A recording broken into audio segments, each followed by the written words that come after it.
Assalamualaikum warahmatullahi wabarakatuh.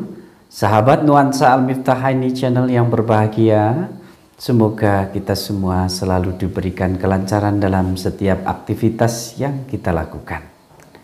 Pada kesempatan saat ini kita akan melanjutkan diskusi berbincang dengan istri saya, Umi Rafiqatul Hasanah, sarjana sains.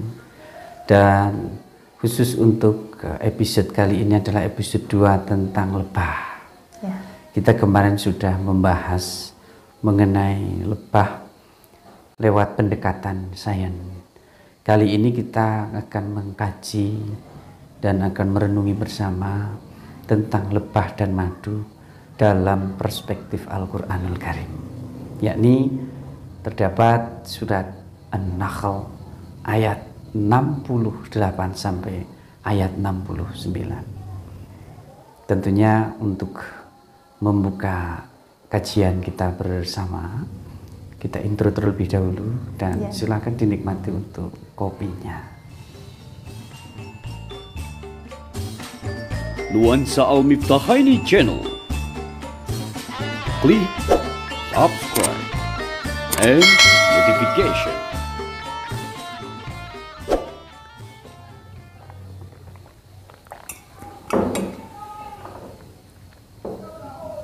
Oke Umi, sebelum kita memulai kajian kita bersama, alangkah baiknya kita memulai dengan ummul kitab surat Al-Fatihah yang kita nanti khususkan kepada guru-guru kita, wabil khusus Kiai Haji Ahmad Hasyim Muzadi, guru saya, dan juga guru-guru saya, ada Abah Miftahul Huda, ada Umi Maisyarah Al-Hafidhah. Lahum al-Fatihah. Bismillahirrahmanirrahim. Alhamdulillah. Iyyaka na'budu wa iyyaka nasta'in.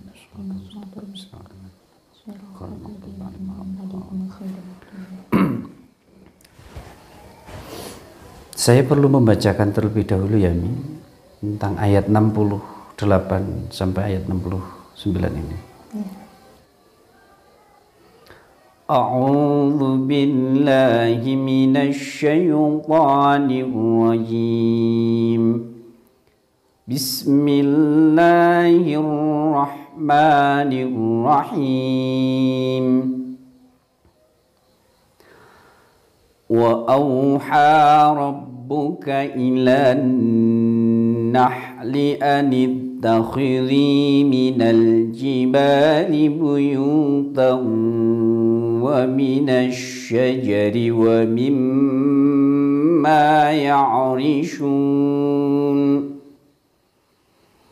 ثم كلي من كل الثمرات فاسلكي سبل ربك ذللا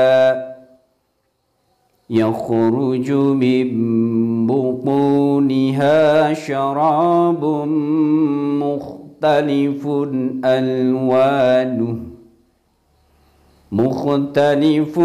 ألوانه فيه شفاء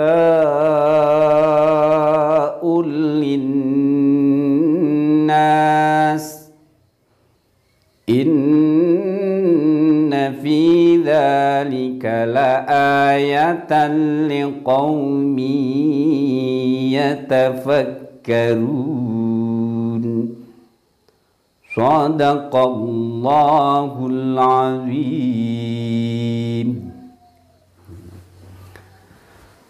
Kita akan mengupas tentang isi makna dari kedua ayat ini Umi.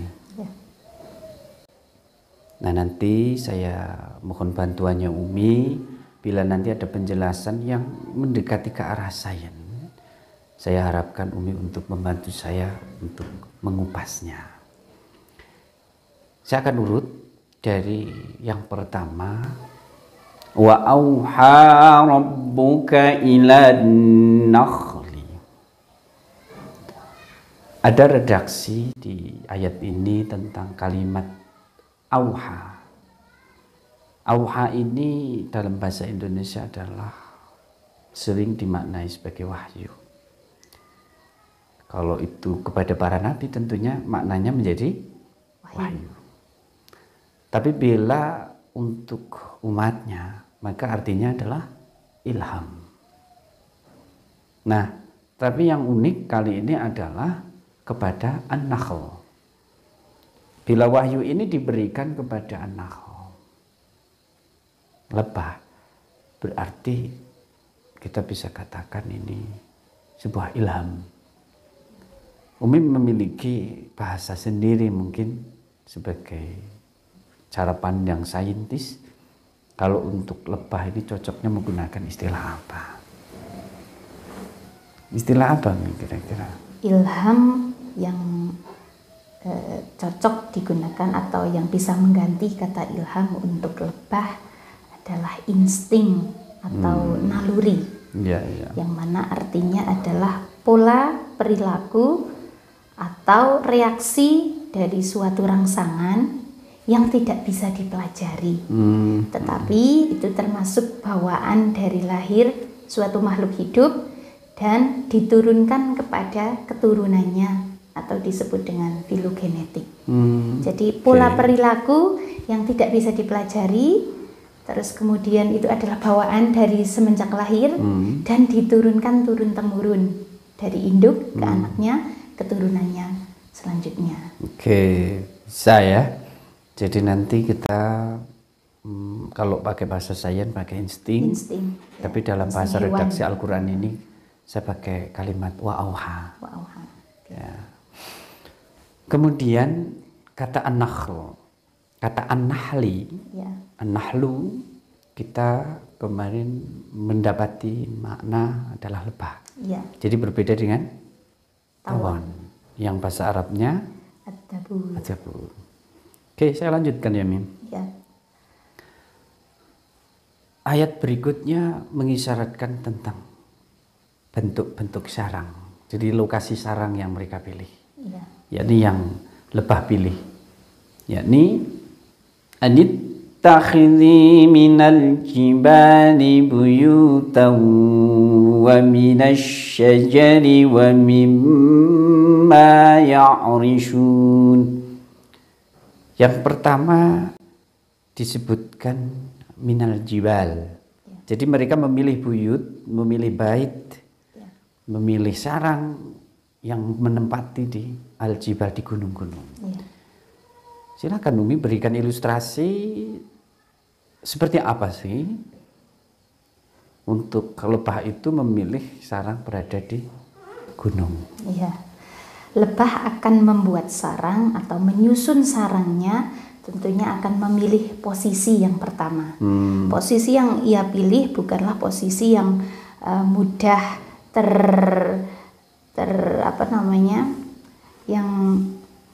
posisi yang mereka pilih bukan pada posisi yang dataran rendah atau yang dekat dengan tanah. Paling tidak mereka akan memilih 1 meter atau lebih ke atas. Jadi kalau pada gunung-gunung biasanya mereka membuat sarangnya itu ada di bagian tebing-tebing. Terus kemudian kalau misalnya di gunung itu ada gua, mereka bisa memilih di dalam gua. Terus kemudian menggantung di sana. Nah, ketinggian tempat yang mereka pilih ini bukan tanpa sebab, bukan tanpa maksud, yang mana sesuai dengan insting mereka, yaitu ketika membuat sarang dengan posisi yang lebih tinggi itu memungkinkan untuk tidak mudah terjangkau oleh makhluk hidup lain. Artinya tidak mudah diganggu, tidak mudah diserang oleh makhluk hidup yang lain. Mereka akan cari yang seaman mungkin. Iya, mencari posisi yang aman, yaitu di bagian atas. Terus kemudian tujuan yang selanjutnya yaitu untuk menghindari dari polusi udara, di mana biasanya kalau dataran yang lebih ke bawah itu polusinya lebih banyak atau lebih tinggi. Mereka memilih di atas supaya lebih higienis ketika mereka sedang membangun rumahnya. Ya, ini yang luar biasa Mi. Insting hewan lebah ini diberikan memang untuk tercipta sebagai pemproduk madu. Di mana madu ini sangat diperlukan makhluk hidup yang lain. Sehingga mereka pun diberi bekal sebuah karakter, sifat pilihan mereka. Karena madu ini higienis, mereka pun dengan sendirinya akan mencari tempat yang higienis. Seperti itu ya kira-kira ya.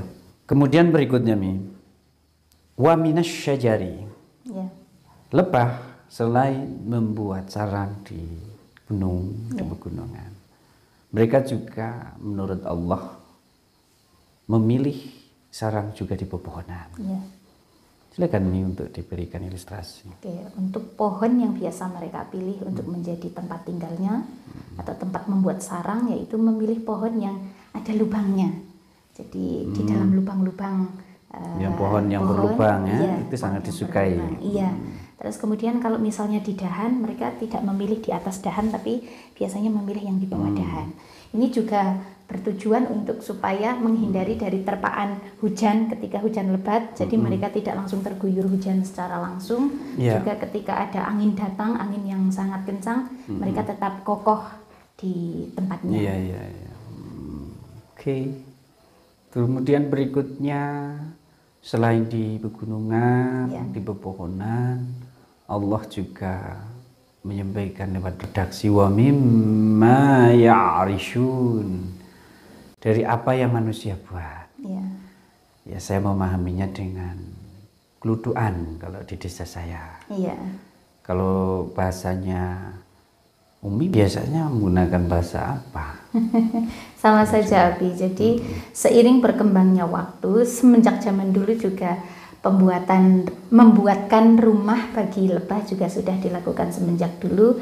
Kalau zaman dulu itu mereka membuatnya dengan tanah liat, terus dibentuk seperti tembikar, jadi nanti lebahnya bisa masuk ke dalam situ. Terus kemudian kalau era sekarang yang dilakukan oleh para peternak lebah, itu mereka membuat tempat kotakan yang disebut dengan keludukan kalau Abi menyebutnya. Terus kalau Umi menyebutnya gelodokan. Daerah Serangsari ya. Gelodokan daerah Serangsari. Daerah sini juga iya sama gelodokan. Saja. Iya, gelodokan. Khusus daerah saya keludukan. Iya. Ya istilahnya itu. Saya lanjutkan Kemudian Allah juga selain memberi tugas kepada para lebah, memilih sarang yang tepat bagi mereka, Allah melanjutkan ayatnya. Tsumma kuli min kulli tsamarati fasluki subula rabbiki dzulula. Itu tugas berikutnya. Yakni kuli, makanlah. Itu perintah Allah kepada lebah. Min kulli tsamarat, dari semua buah-buahan. Saya katakan ats-tsamarat di sini umumnya diartikan sebagai buah. Maka mesti sepengetahuan orang sekilas bahwa makanlah setiap buah yang mereka temui. Tentu ini perlu kita lihat di dunia nyata, perlu lihat di fenomena perlebahan. Apakah mereka makan lebah atau tidak, nanti Umi tolong jelaskan. Makan buah. Ya, tetapi yang kita tahu di berbagai tafsir, di berbagai tafsir seperti tafsir Al-Munir, karya Al-Ustadz Dr. Wahbah Zuhaili, lalu ada tafsir Quraisy Shihab, dan yang lain-lainnya menyebutkannya selain anaknya adalah memakan buah-buahan, tetapi juga diartikan makan saripati atau nektar ya, kalau dalam bahasa sainsnya adalah nektar bunga. Jadi yang dimakan pada dasarnya adalah bunganya. Tapi pertanyaan saya ke Umi adalah, kira-kira dalam penelitian saya, faktanya untuk lebah ini makan buahnya, apa hanya bunga-bunganya saja nih? Ini kita melihat dari struktur dari mulut dari lebah itu sendiri. Jadi lebah yang pencari makanan itu mereka punya mulut tipenya adalah pengisap. Ya, betul. Nah, Kalau misalnya makan buah itu mungkin ya, mungkin, tapi setahu saya kalau dalam ilmu sains, lebah itu ketika mencari makanan mereka akan menghisap yang namanya sari bunga atau disebut dengan nektar, kemudian juga mengambil polen atau serbuk sari yang ada di bunga. Ya. Kira-kira kalau mereka makan buah enggak kira-kira? Kemungkinan bisa terjadi, tapi ya. nanti bisa penelitian lebih lanjut, karena yang mana kalau mulut penghisap ketika itu buahnya dengan kulit yang sangat tebal, itu juga pasti mengalami kesusahan untuk menyedot atau mengambil sari atau yang ada gula-gula yang ada di dalam buah ya. Buah. Jadi ats-tsamaraj ini cenderung makna yang mudah kita pahami adalah bunga-bungaan yang berada yang nanti jadinya buah-buahan. Ya. Makanya redaksinya adalah minggulit samarat. Kelanjutannya Mi, fasluki subula rabbiki dzulula. Ya. Fasluki, kata usluk ini diartikan sebagai tempuhlah. Dalam bahasa tasawuf ini maknanya adalah bersuluklah, tempuhlah jalan subula rabbiki dzulula, tempuhlah jalan Tuhanmu dzulula yang dipermudah. Ya. Jadi bisa saya pahami para nahal ini, para lebah ini diberikan wasiat kedua. Yang pertama adalah wasiat tentang membuat sarang. Yang kedua adalah wasiat tentang makan tadi untuk bebungaan. Kemudian berikutnya adalah wasiat untuk mengikuti sistem yang Allah berikan. Untuk menjalankan suluk, untuk menjalankan apa yang mesti mereka lakukan. Fasluk. Ikutilah wahai lebah, agar kalian semua itu mengikuti perintahku. Yang seharusnya melakukan ini, kamu lakukan ini. Yang seharusnya melakukan itu, melakukan itu. Saya bisa tarik gambaran penjelasan Umi untuk episode yang pertama kemarin. Bahwa di lebah itu ada lebah ratu. Lalu ada lebah pejantan. Untuk pekerjaannya berbeda dengan lebah ratu. Lebah ratu itu yang memimpin, lebah pejantan itu untuk mengawini ratu. Mengawini ratunya. Terus kemudian ada lebah bekerja. Seperti itu. Nah, kemudian saya memahami bahwa fasluki rabbiki dzulula. Mereka itu sudah punya jatahnya. Ikutilah jalannya. Fasluki subula rabbik. Ikutilah jalan Tuhan. Itu nanti akan dipermudah semuanya itu. Tidak akan kesusahan. Dan ada yang menarik Mi. Kalimat fakuli mingkuli tsamarati fasluki subula rabbik adalah makanlah seluruh buah-buahan. Artinya mereka tidak peduli masalah pahit, manis. Mereka tidak memilih. Karena memang mereka sudah seharusnya menjadi tugas makan nektar yang ada pada bunga. Ya mereka ambil, walaupun mungkin menurut manusia itu barang pahit. Sama tembakau, bunga tembakau tetap mereka makan. Yang manis mereka makan, mereka tidak akan tebang pilih sesuai dengan aturan yang berlaku. Ini yang indah pada ayat ini. Jadi lebah ini punya tugas berikutnya, yakni selain mencari makan, khususnya untuk mencari komposisi madu, mereka tidak pilih-pilih. Mereka kemudian juga harus mengikuti tatanan Tuhan, khusus untuk tatanan untuk mereka secara khusus dan spesial. Dan dipermudah, apapun terjangannya, apapun halangannya bagi para lebah, mereka akan melakukannya secara mudah. Tidak susah payah. Pertanyaannya untuk Umi, khusus yang mendekati ke arah sains adalah arti tentang suluk, tapi dalam dunia lebah.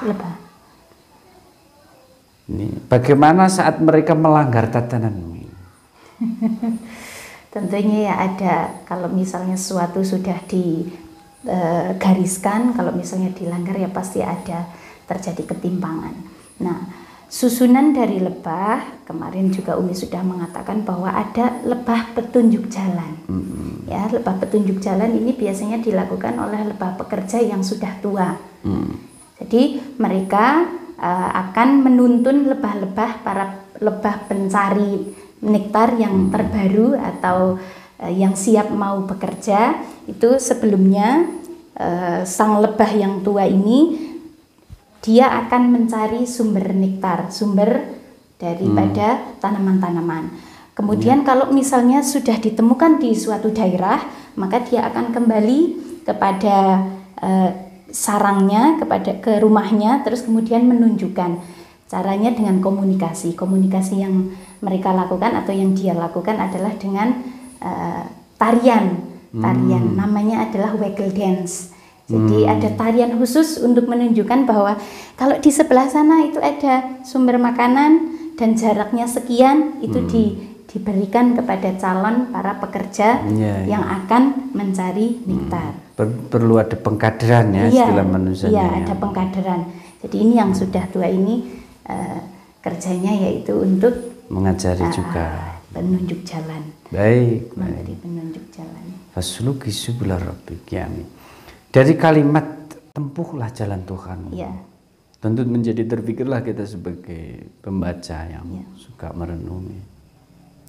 Kalau kita amati di sarang lebah ini, mereka membuat wadah untuk madunya. Ini segi 6 nih. Ya, atau disebut dengan hexagona. Barangkali Umi memiliki gambaran kenapa harus segi 6, kalau tidak segi 6 bagaimana? Segi 6 itu kalau secara matematik ya, secara matematis itu adalah bentuk yang ideal ketika ada suatu ruang terus kemudian diisi dengan garis-garis, ternyata garis segi 6 ini sangat ideal atau efisien untuk menempati segala ruang. Kalau misalnya kita bayangkan saja kita punya sebuah lingkaran-lingkaran ya, kalau sang lebah itu membentuk lingkaran, maka nanti yang terbentuk adalah sarang dengan kondisi yang banyak celahnya, banyak lubangnya. Celah-celah ini tidak boleh terjadi karena nanti akan mengurangi kualitas madu itu sendiri. Terus kemudian manakala ada serangga-serangga atau hewan yang masuk, itu bisa dengan mudah. Nah, segi 6 ini untuk menangkal supaya tidak ada hewan pengganggu, hewan kecil pengganggu. Biasanya contohnya misalnya semut api. Semut itu kan sukanya yang manis-manis, padahal madu juga manis. Nah, lewat dengan posisi segi 6 atau dengan garis segi 6 yang rapat, ini semut tidak bisa masuk. Dan juga karena komposisi dari sarang lebah ini juga dari lilin lebah atau wax, yang sesuatu yang tidak disukai oleh semut. Seperti itu, Abi. Ya, satu sisi untuk perlindungan ya dari mungkin hewan-hewan lain yang ingin mengganggu tugas mereka. Yang kedua, segi 6 ini juga pengokoh nih. Iya, pengokoh. Jadi memang segi 6 itu kalau dicampur jadi satu maka akan menjadi semakin kokoh. Nah, itu namanya apa itu? Kalau sarangnya itu kan wadahnya. Terus untuk wadah madunya itu sendiri namanya apa? Sarang juga. Sarang ya, tapi mereka menyusunnya juga sudah sesuai dengan struktur. Jadi kalau sarang itu kan seperti ini, Abi. Untuk bagian atas mereka akan isi dengan madu-madu. Jadi madu-madu yang sudah siap simpan itu letaknya di bagian atas. Terus kemudian yang bawahnya itu adalah berisi tepung sari atau polen. Itu diletakkannya di tengah. Terus bawahnya ini berisi telur-telur atau larva-larva calon lebah yang nanti akan dewasa. Bagus. Jadi tidak bisa dicampur-campur. Ya, mereka luar sudah biasa punya ya. insting teratur. Baik. Saya lanjutin ya, Mia. Ya. Yakhruju min butuniha syarabun mukhtalifun alwanuh. Madu itu keluar dari perut lebah. Yakhruju keluar, min butuniha dari perut lebah. Syarabun apa itu? Adalah cairan. Ya. Jelas banget di sini kalau lebah ini setelah mereka mencari nektar dari bunga-bungaan lalu dibawa ke sarang. Ya. Maka sebelum dibawa ke sarang mereka akan disimpan di dalam perut. Ya. Nah, baru nanti dari dalam perut atau dari bagian tubuhnya Ya. itu dikeluarkan. Ya. Ini akan ada yang menjadi lilin. Betul ya, ya? Jadi akan menjadi lilin itu maksudnya adalah untuk sarang itu sendiri. Ya. Terus berikutnya ada yang sebagai madunya. Ya. Nah, saya ingin bertanya kepada Umi tentang proses keluarnya madu dari dalam perut. Yakhruju min butuniha. Ya. Di mana di situ juga setelahnya dikatakan syarabun mukhtalifun alwanu, bahwa madu itu bermacam-macam jenis, macam warna dan rasanya, Ya. juga bermacam kualitas ya tentunya. Kandungannya itu juga menyesuaikan apa yang mereka makan. Oke, Umi tambah ya tentang pendekatan sainsnya. Ya. Ketika sang lebah itu sedang memproses madu, ini kita lihat secara urutannya dulu ya. Tadi disebutkan bahwa berbeda-beda warna. Warna yang dihasilkan dari madu itu berdasarkan dari jenis atau sumber tanamannya. Jadi warnanya itu macam-macam, ada yang putih, kalau ini berarti terang ya, agak coklat. Terus kemudian ada yang warnanya kuning, merahan, kuning, ada yang warnanya coklat, ada yang warnanya merah, ada juga yang warnanya hitam. Ini sesuai dengan tanaman yang mereka ambil. Putih misalnya berarti sang lebah mengambil dari tumbuh-tumbuhan, contohnya misalnya semanggi putih.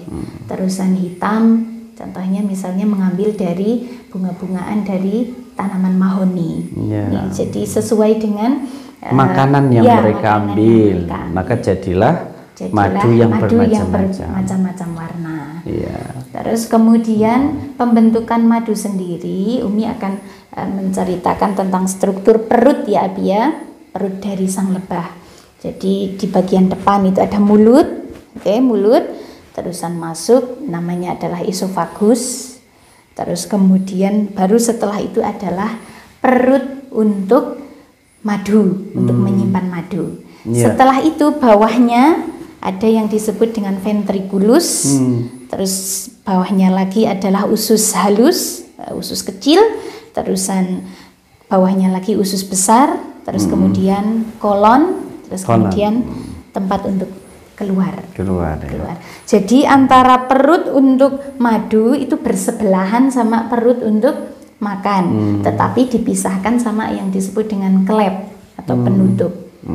Oke, kalau pada manusia misalnya contohnya klep ya, kita kan punya saluran pernafasan, saluran untuk pencernaan, juga saluran pendengaran. Nah ini nanti bertemu di daerah sini yang mana cuma satu ini, tapi tidak akan pernah tersesat. Makanan tidak mungkin tersesat ke paru-paru meskipun jalurnya satu arah. Jadi ketika ada makanan ya berarti yang membuka adalah bagian kerongkongan. Kalau bernapas berarti yang membuka adalah bagian tenggorokan.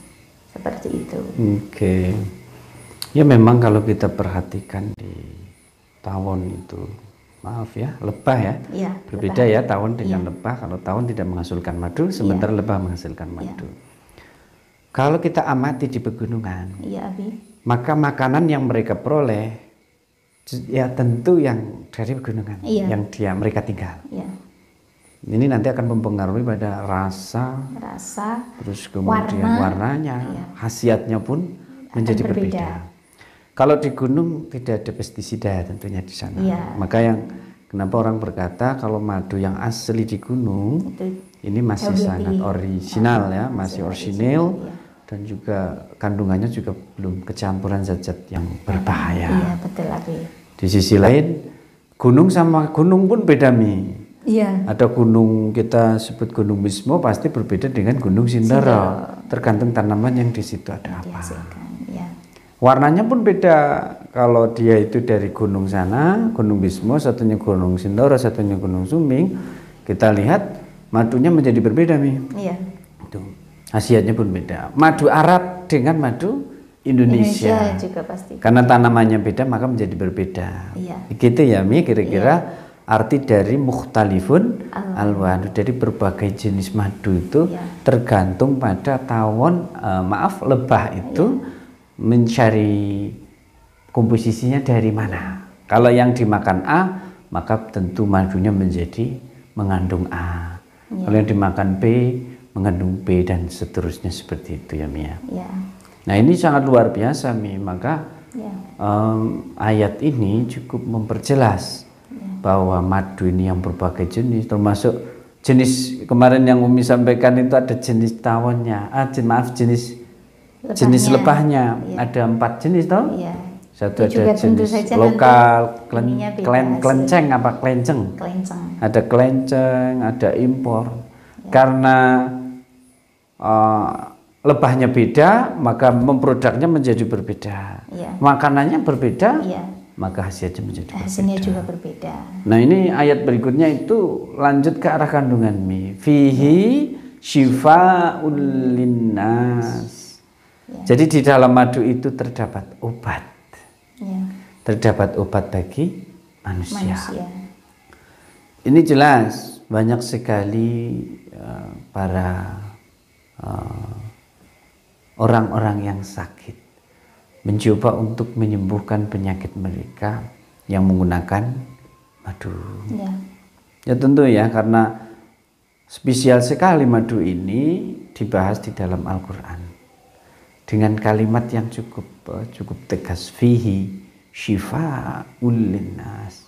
Ini menjadi obat. Bahkan hadis yang diriwayatkan oleh Abu Dawud ya. Yang Ibnu Mas'ud, jadi yang diriwayatkan oleh Ibnu Mas'ud bahwa berobatlah dengan 2 hal. Yakni syifa'aini. Yang pertama adalah al-asali, kemudian berikutnya Al-Quran. Jadi kita bisa mengkombinasikan antara Al-Quran dengan al-asal, yakni madu ini sangat berkhasiat. Rasulullah juga sering untuk pengobatan lewat madu. Bahkan suatu hari ada sahabat yang sakit perut, yang sakit perut datang kepada Rasulullah mengeluhkan penyakitnya. Ya wahai Rasulullah, saya sakit perut, minta obatnya. Rasulullah bersabda, konsumsilah madu. Gitu. Akhirnya pulang, tapi ternyata sakit perutnya bertambah. Lalu datang lagi kepada Rasulullah, kok madunya kok tambah bikin saya parah. Rasulullah masih bersabda, terus lanjutkan minum madu. Terus pulang lagi, ternyata masih lagi sampai 3 kali. Sampai 3 kali, terus datang lagi kepada Rasulullah, wahai Rasulullah, penyakit saya tambah parah. Ini apakah nggak cocok madunya? Lalu Nabi Sallallahu Alaihi Wasallam bersabda, ini perut kamu yang sedang berbohong. Selanjutkan 1 kali lagi. Ternyata benar, dia pun akhirnya sembuh. Nah, bahkan disebutkan di berbagai tafsir tentang riwayat hadis madu ini. Akhirnya menjadi tempat penelitian para profesor khusus membahas tentang madu, bahwasanya penyebabnya Rasulullah mengatakan minumlah madu. Kenapa menjadi tambah parah? Itu ternyata dia melancarkan pencernaan pertama. Jadi madu itu melancarkan pencernaan, dia kan tambah mencret. Nah, yang kedua tambah lagi lah sampai perutnya itu menjadi bersih. Jadi jadi terkuras semua kotoran-kotoran yang ada di dalam perut yang membuat sakit perutnya akhirnya habis. Itu banyak sekali riwayat-riwayat yang membahas mengenai tentang madu. Tapi karena Umi pasti sudah membahas dari dalam zaman penelitian Umi tentang khasiat madu itu, Umi. Silakan ini disampaikan. Ada kandungan apa saja? Kandungannya itu paling tidak kalau misalnya kita memprosentasekan itu kan kalau persentase penuh 100% Nabi. Nah, madu itu sendiri paling tidak kurang lebih yang 80% itu adalah gula alami yang terdiri dari fruktosa dan glukosa. Terus kemudian yang 18% kurang lebih itu berisi air. Kemudian sisanya yang kurang lebih 2% ini berisi ada asam amino, ada vitamin-vitamin, kemudian ada mineral dan ada zat-zat yang lainnya, zat kecil lainnya. Ini untuk kandungannya. Jadi banyak sari-sari yang terambil dari buah-buahan, dari bunga-bungaan yang mereka dapat itu semua sarinya dibawa oleh lebah tersebut dan menjadi khasiat madu itu sendiri ya. Oke. Jadi sangat disepakati ya oleh sains bahwa memang di dalam madu itu terdapat kandungan-kandungan yang sangat positif untuk kesehatan manusia. Oke, baik. Jadi itu tentang fihi syifa'ul linnas. Nah, ini penutup ayat yang kemarin juga saya sempat kutip adalah inna fi dzalika laayatan liqaumin yatafakkarun. Sesungguhnya yang demikian itu, yakni yang dari proses dari awal tadi dari Allah memberikan ilham sampai mereka diberi tugas untuk membuat sarang, lalu mereka mencari makanan untuk komposisi madunya sampai proses jadi madunya. Semua itu kata Allah Subhanahu wa taala la ayatan, itu merupakan mukjizat.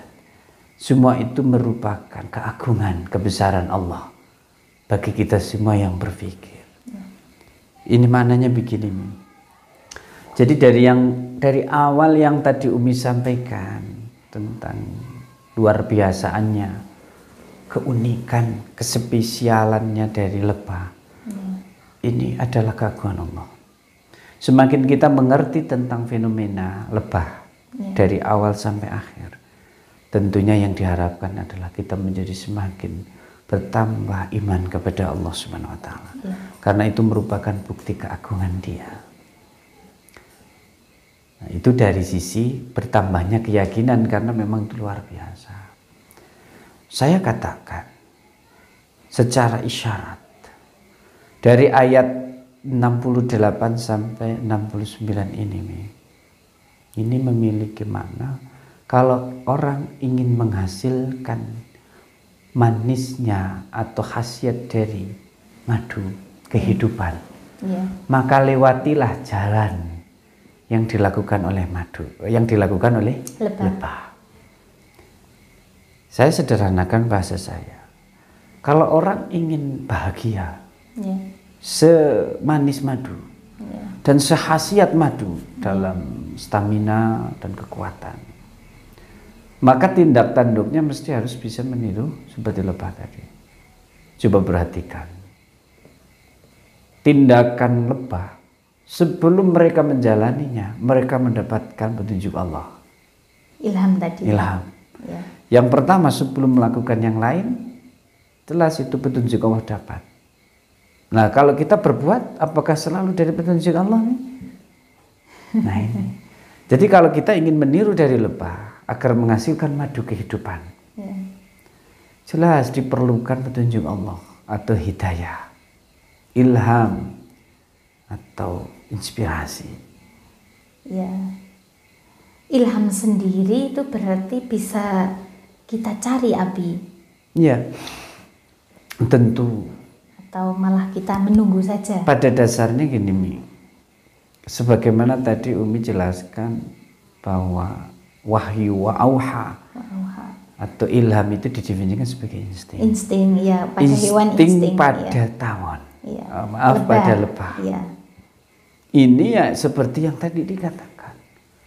Maka manusia pada dasarnya sudah diberi ilhamnya sendiri. Diberi insting. Insting manusia maksud saya, bukan nafsu. Kalau orang menjadi manusia sejati itu tidak mudah kalau dia tidak mencari dirinya. Dia mesti harus mencari jati dirinya supaya dia yang ngerti sebenarnya jalan hidup dia itu bagaimana. Potensinya itu apa gitu ya? Ya potensinya apa, kekurangannya apa yang harus dia lakukan. Dia harus posisi di makom apa. Kan kita kan juga perlu memahami diri kita agar kita menjadi manusia. Agar tidak seperti hewan. Nah, yang kita ambil dari inspirasi Lebah itu sebenarnya adalah agar kita sebelum melakukan sesuatu, kita perlu mengerti tentang potensi diri kita dulu sebelum bertindak. Itu. Karena kadang-kadang orang kalau nggak mengerti atau dia berbuat tanpa ilmu, akibatnya dia bukan bertambah, tapi justru menjadi masalah. Jadi sebelum berbuat diperlukan yang pertama adalah wa auha rabbuka, agar kita mendapatkan wahyu. Nah, auha sendiri artinya wahyu. Maka agar kita mendapatkan wahyu karena kita adalah umat Nabi Muhammad, maka kita mesti mencari inspirasi dari Rasulullah setiap tindakan yang kita lakukan. Karena yang memperoleh wahyu adalah Nabi Muhammad Sallallahu Alaihi Wasallam. Nah, kalau dikatakan ilham, manusia bisa memperoleh ilham. Tapi kalau diartikan sebagai wahyu, maka itu mesti lewat para utusan. Begitu. Intinya adalah saat kita mau melakukan sebuah hal, pastikan nih kita itu memperoleh hidayah dan petunjuk. Benar-benar itu diilhami dari Allah. Benar-benar itu diwahyukan oleh Allah. Maka kalimatnya wahyu. Saya ingin menggiring pemahaman yang tadi secara teks ayat yang saya baca tadi. Lalu juga Umi tadi sudah membacakan, sudah menerangkan secara sains. Dalam hal ini kita juga ingin mengambil i'tibar, mengambil makna dari yang dilakukan lebah juga bisa dilakukan oleh kita, tapi dalam porsi manusia. Itu yang pertama. Yang kedua, mencari sarang dengan aman. Nah, dan juga jauh dari polusi. Seandainya kita bisa, saat kita melakukan sebuah tindakan, kan perlu juga kita memilih lokasi yang tepat. Bila kita ingin dirikan sebuah lembaga pendidikan, tapi tempatnya tidak mendukung, terlalu banyak polusi yang ada, terlalu tidak aman, maka itu menjadi bukan tempat pendidikan yang bagus. Polusi akhlak gitu ya, Bi. Ya katakanlah karena pendidikan itu pasti akan mendidik manusia untuk punya akhlak yang baik.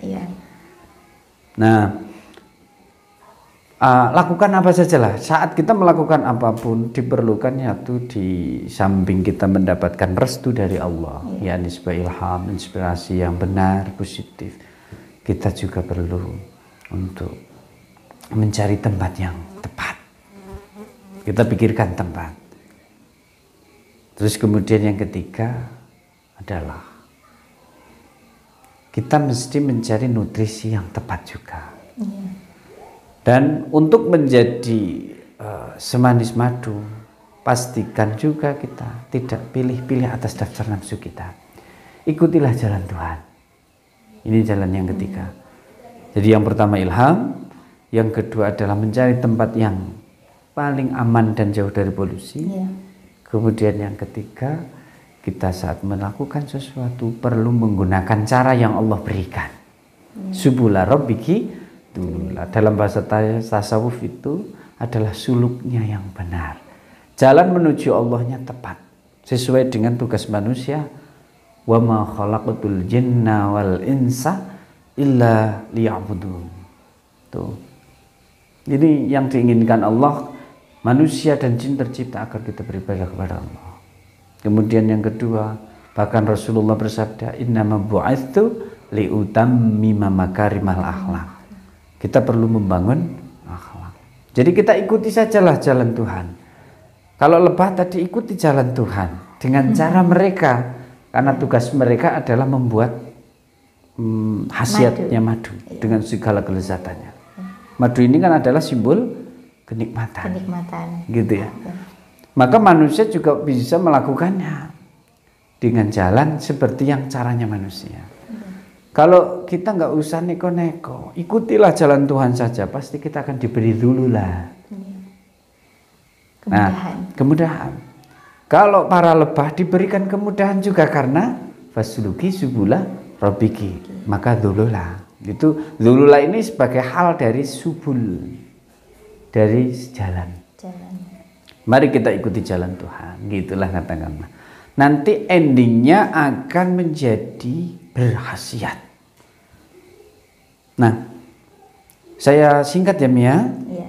Apa yang dilakukan oleh lebah bisa kita lakukan bila kita ingin hidup kita semanis dan sehebat khasiat madu. Ya. Maka dalam hidup kita pun mesti harus menggunakan tata cara yang dilakukan oleh lebah.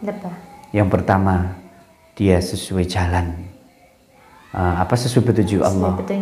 Kemudian yang kedua, bayangkan lihat organisasinya bagus. Iya, organisasi terstruktur, termanage. Ya, bila kita melakukannya terstruktur, termanage, terorganisir, maka kita akan diberi kelancaran seperti lebah. Ya. Kemudian yang ketiga, dia kalau mencari makan, lebah itu kalau mencari makan tidak seperti tawon, Umi. Dia hanya makan buat dirinya sendiri dan merugikan milik orang. Kalau lebah, dari dia mencari nafkah pun, dia membantu tanaman. Iya. Bayangkan. Membantu untuk penyerbukan. Iya. Jadi dia bekerja adalah simbiosis mutualisme kepada para tanaman. Iya. Sampai rumah hasil madunya dimakan teman-temannya masih sisa dan itu untuk makhluk Allah yang lain. Bayangkan kalau kita bisa seperti lebah, Masya Allah, hidup kita tentu akan sangat berkhasiat. Fihi syifa'ul linnas. Itulah kenapa banyak manusia yang punya sifat seperti madu, ya. Di mana dia bisa mengobati sakitnya seseorang, meringankan beban orang. Dia bisa meringankan beban orang yang sedang sedih, dia hibur. Ya.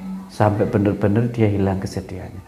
Orang yang mengalami kemiskinan, dia buat bagaimana kemiskinan itu bisa teratasi. Orang yang sedang mengalami kegelapan, dia terangkan. Ya. Jadi gitu ya Bi ya. Kalau kita melihat ayat yang Abi baca tadi, kita bisa melihat dari teks maknanya. Dilihat dari sains yang Umi tadi disampaikan, kita bisa mengerti pola yang dilakukan oleh lebah beserta manajemennya, beserta khasiatnya yang tadi Umi sampaikan. Khasiat lebah yang sangat luar biasa. Nah, yang terakhir itu tadi Abi, bahkan yang dilakukan oleh lebah adalah inspirasi kehidupan kita bila ingin menghasilkan hasil madu kehidupan. Bila kita ingin madu kehidupan, lakukan proses-proses yang dilakukan lebah. Yang pertama, sesuai dengan petunjuk, sesuai dengan ilham atau wahyu. Kemudian yang kedua adalah dia mencari tempat yang tepat. Lalu yang ketiga, terorganisir, termanajemen, terstruktur. Masing-masing punya tugas masing-masing dan tidak merebut tugas orang lain. Dan dirinya fokus pada makom dirinya yang diberikan oleh Allah. Karena manusia itu makomnya beda-beda nih. Ada yang makomnya harus A, maka lakukanlah A. Gak usah neko-neko ke B, ke C dan lain sebagainya. Apalagi merebut makom orang lain. Dia tahu posisi, dia tahu diri. Bicara bahasa guru saya Miftahul Huda, tahu posisi dan tahu diri. Nah, itu sangat dilakukan oleh lebah. Terus berikutnya, dia bisa punya arsitek yang bagus. Dalam kehidupannya dia bisa memanajemen. Arsitek ya tadi, kenapa harus segi 6? Jadi apa yang mereka lakukan itu benar-benar terstruktur banget. Bayangkan kalau kita bisa melakukan hidup ini dengan sebagus itu. Saya rasa begini dulu ya Mia untuk pembahasan tentang ayat 68 sampai ayat 69 pada surat An-Nahl ini. Semoga bermanfaat dan juga bermanfaat bagi siapapun yang nanti akan menyimak video ini. Semoga ini memberkahi kita mencari tadabbur, mencari barokah tadabbur tafakur bil Qur'anil Karim. Amin ya rabbal alamin. Teman-teman semuanya, demikianlah kajian pembahasan tentang kedua ayat dari surat An-Nahl, ayat 68 sampai ayat 69. Semoga pembahasan ini menjadi bermanfaat bagi saya secara pribadi dan Umi serta panjenengan semua yang menyaksikan video ini. Semoga berkah dan bermanfaat. Bila ada kesalahan dari saya secara pribadi, Umi, mohon maaf sebesar-besarnya. Wallahul muwaffiq ila aqwamit thoriq. Assalamualaikum warahmatullahi wabarakatuh. Waalaikumsalam warahmatullahi wabarakatuh. Thank you, Umi. Yes, you're welcome, Abi.